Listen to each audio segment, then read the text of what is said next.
Olha, a polícia investiga a morte de um cão após ingerir cafeína que estava em um pacote de entrega, né? O entregador teria jogado a encomenda depois de não encontrar os donos na casa. Olha aí as imagens para você acompanhar. Esse carro estacionou em frente ao imóvel, o entregador se dirige até o portão e, após não ter o retorno no interfone, ele arremessa o pacote por cima do muro, percebendo o cão no quintal.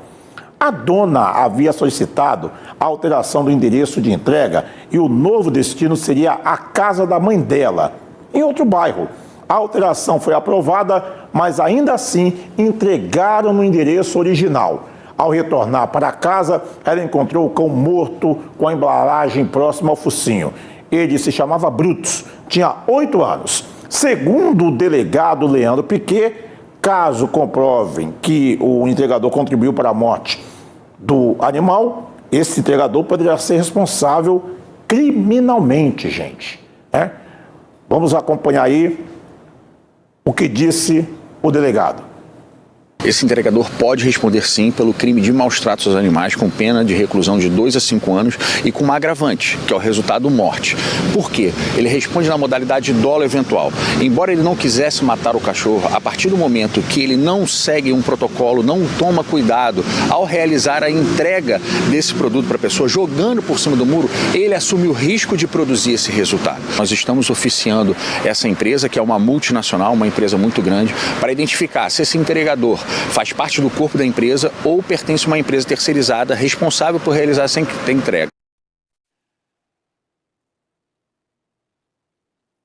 A empresa respondeu por nota e lamentou o ocorrido e abriu uma investigação interna para apurar o que aconteceu e vai prestar suporte necessário à dona do animal. Até o momento, o entregador não foi localizado.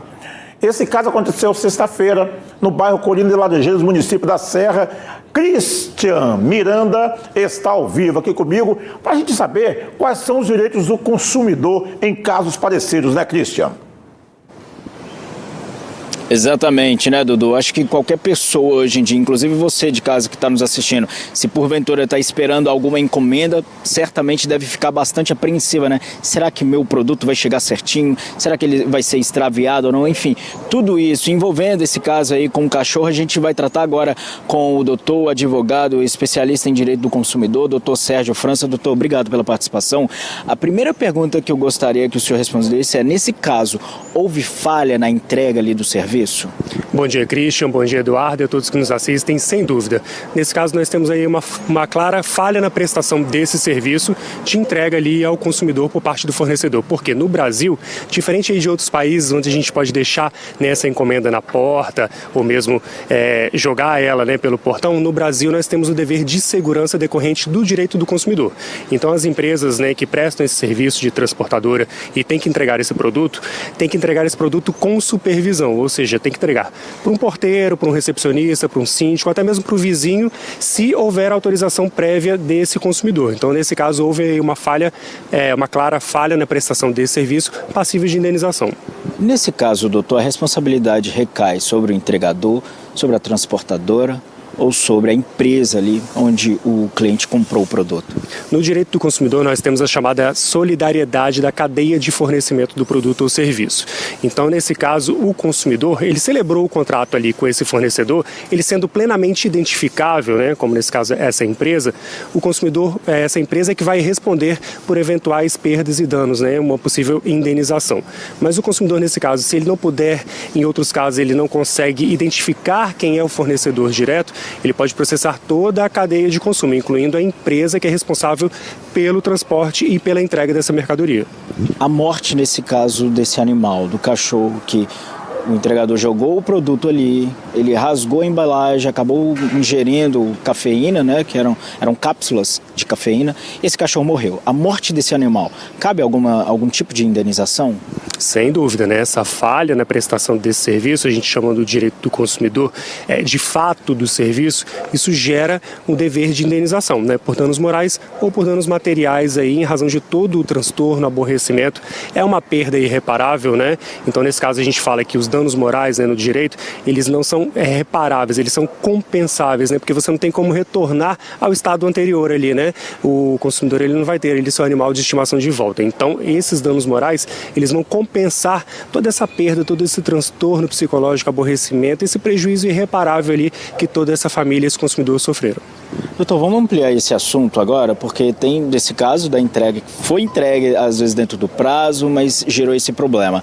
Agora, e quando o produto não é entregue fora do prazo, extrapola aí o limite? A entrega fora do prazo também configura uma falha na prestação desse serviço, porque o prazo de entrega, ele integra a oferta. Né, ali. Quando o consumidor ele contrata esse serviço, ele adquire esse produto, no momento ali da celebração desse contrato, ele já tem esse prazo de entrega. Então, tudo que foi ofertado ali na fase pré-contratual, né, e na fase da execução do contrato também, vincula esse contrato de consumo. Portanto, o prazo de entrega ele tem que ser cumprido. Uma vez descumprido, caracteriza também falha na prestação desse serviço, passível também de indenização, porque a gente sabe, né, que no e-commerce a gente compra ali esse produto e depende desse prazo de entrega ali para poder presentear alguém, muitas vezes numa época de festas e tudo mais, e aí o consumidor tem essa legítima expectativa ali sua violada e frustrada. Vamos voltar nesse caso também, porque a dona dessas cápsulas pediu para entregar em um outro endereço, mas acabou entregando lá no primeiro endereço, no original. Quando o entregador, nesse caso, chega no local, não encontra o dono ali do produto, o cliente que comprou a mercadoria, o que ele deve fazer? Volta e depois entra em contato? Qual é o caminho para o entregador? A política padrão nessas empresas, a tentativa de entrega no dia útil subsequente. Então, nesse caso, a entrega ela não pode ser feita sem supervisão. O consumidor não está em casa, se ele mora num condomínio residencial, por exemplo, ele pode deixar na portaria, pode deixar com o síndico, desde que ele seja plenamente identificável. Muitas vezes esse entregador vai pegar ali o nome completo mesmo e um documento de identificação que vai ficar até no aplicativo. O consumidor recebe esses dados de quem recebeu no próprio aplicativo. Num condomínio comercial, por exemplo, pode deixar com um administrador, um recepcionista, mas nunca deixar esse pacote, né, essa entrega ali sem supervisão. Então, nesses casos aí, essa falha na prestação do serviço, ela fica claramente configurada. Tá certo então, doutor. Muito obrigado, viu, pela participação aqui ao vivo no Espírito Santo no Ar. Doutor Sérgio França, especialista em direito do consumidor, explicando pra gente, né, Dudu, como o consumidor tem, né, os direitos nesse momento de receber uma mercadoria que comprou aí pela internet. Volto com você, Dudu. Obrigado, Cristian. Obrigado, doutor, pela participação aqui ao vivo no nosso programa. Agora